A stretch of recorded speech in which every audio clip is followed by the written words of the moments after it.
Parlimen kangaroo, Parlimen kangaroo, Parlimen kangaroo.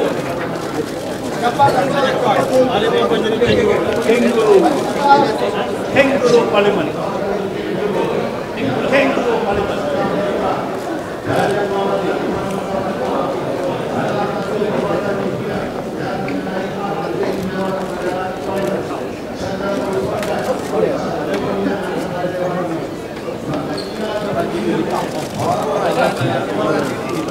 Parlimen kangaroo.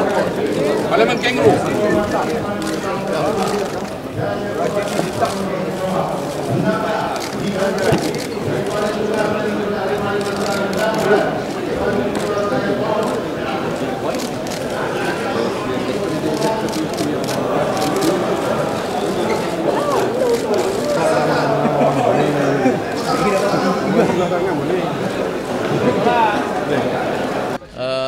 Sudah saksikan tadi sekali lagi cara Tan Sri Pendekar sebagai speaker mengendali sidang.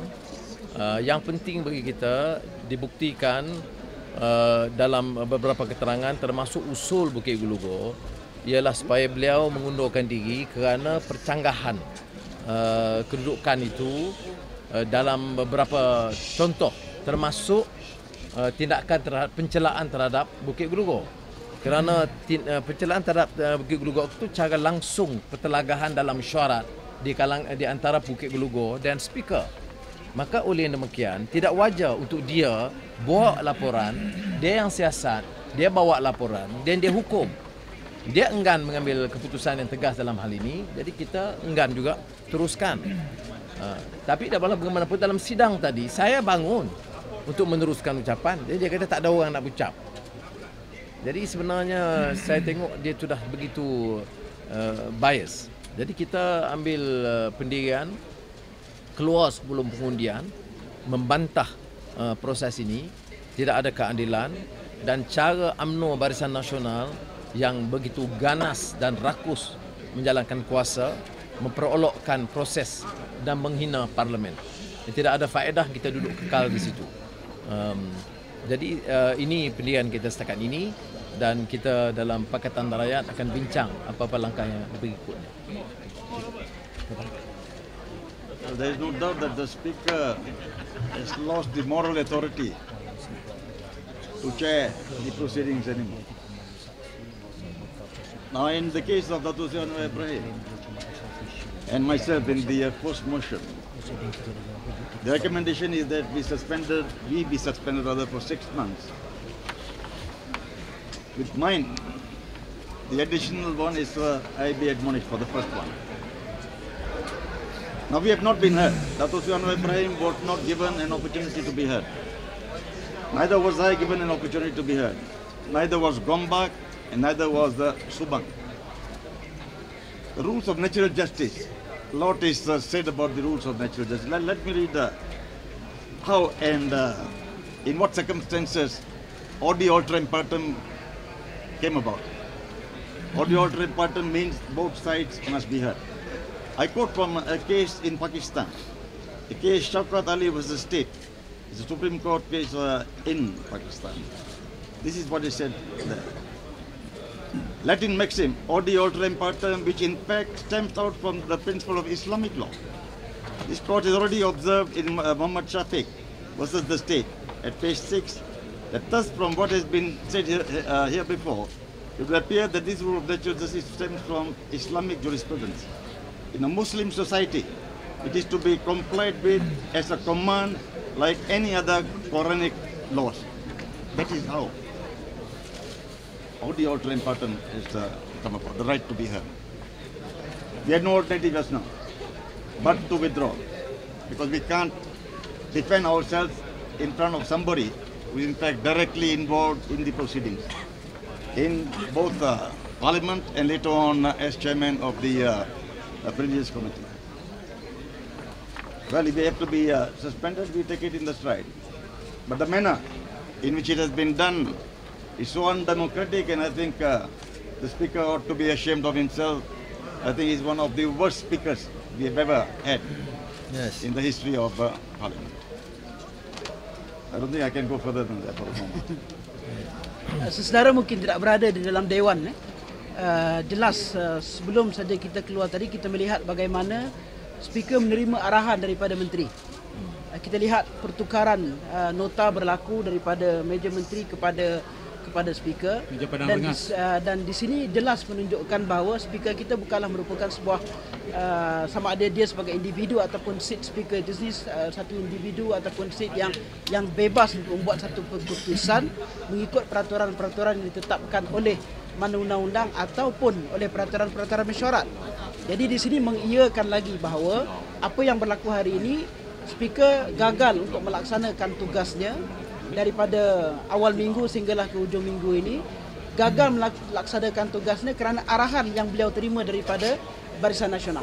Dengan ini jelas menunjukkan bahawa seperti mana yang kita sebut di dalam Dewan tadi, saya juga tanpa sebarang reservation boleh menyebut di luar Dewan ini bahawa beliau sebenarnya tidak layak lagi untuk meneruskan mempengerusikan mesyuarat di dalam Parlimen ini kerana hilang kelayakan dari segi integriti, hilang kelayakan dari segi kebebasan beliau, independensi sebagai seorang speaker untuk melaksanakan tugas. Jadi ini satu isu yang besar. Semalam telah kita sebut dalam sidang media bahawa sudahlah beberapa institusi luar yang lain menjadi isu dalam negara kita. Satu lagi institusi merupakan tonggak kepada pelaksanaan sistem demokrasi dalam negara kita sekali lagi dicengkam oleh pihak pemerintah. Ini menunjukkan bahawa negara kita sudah semakin hari semakin menjunam dari segi amalan demokrasinya yang tidak bebas tetapi terikat dengan kuasa otoritatif kerajaan dan pemerintah. Jadi kita sekali lagi menyatakan penyesalan kita terhadap apa yang berlaku, dan seperti mana disebutkan oleh Yang Berhormat Ketua Bangkang, kami Pakatan Rakyat akan mengadakan perbincangan dalam masa yang terdekat untuk melihat apa tindakan susulan yang akan kita ambil dalam tempoh yang terdekat. Terima kasih. No, you know that during the proceedings of in the House, the central issue is no confidence towards the Speaker. The Speaker must address the issue. He did not observe the rules, and in fact tried to mislead the House by saying that he was just an observer and was not involved in the proceedings of the committee. Now, YB Bukit Gelugo and Subang then produced notes of proceedings where he actually took the initiative and presented a case, section 18.3, whereby the member for Pematampo need not be called. That's number one. Number two, the admonishment against Bukit Gelugo was basically the differences and the exchanges between YB Karpal and Tan Sri Pandekar directly. So you investigate, you then make the recommendations submitted to the House, and then you were the presiding judge. It makes a mockery of the entire process. That is why, a major reason why we cannot proceed.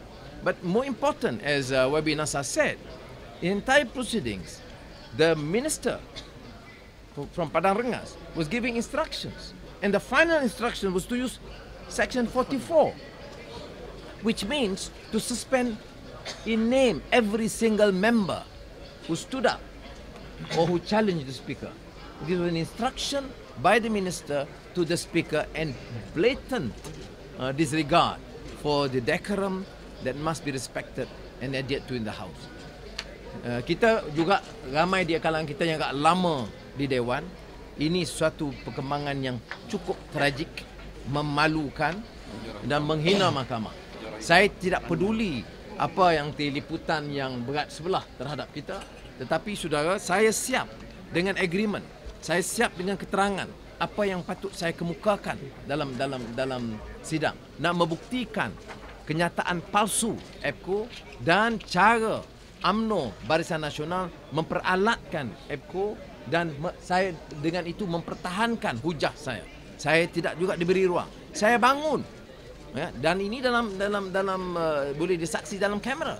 Saya bangun nak berucap. Dia kata, oleh kerana tak ada yang berhormat dari pemakan nak berucap, maka saya hantar minta rembau. Saya bangun lagi, mereka kata oleh kerana tidak ada yang nak berucap, saya undi. I mean, you cannot have a speaker so clearly and blatantly biased, and making exchanges in a direct battle with the opposition.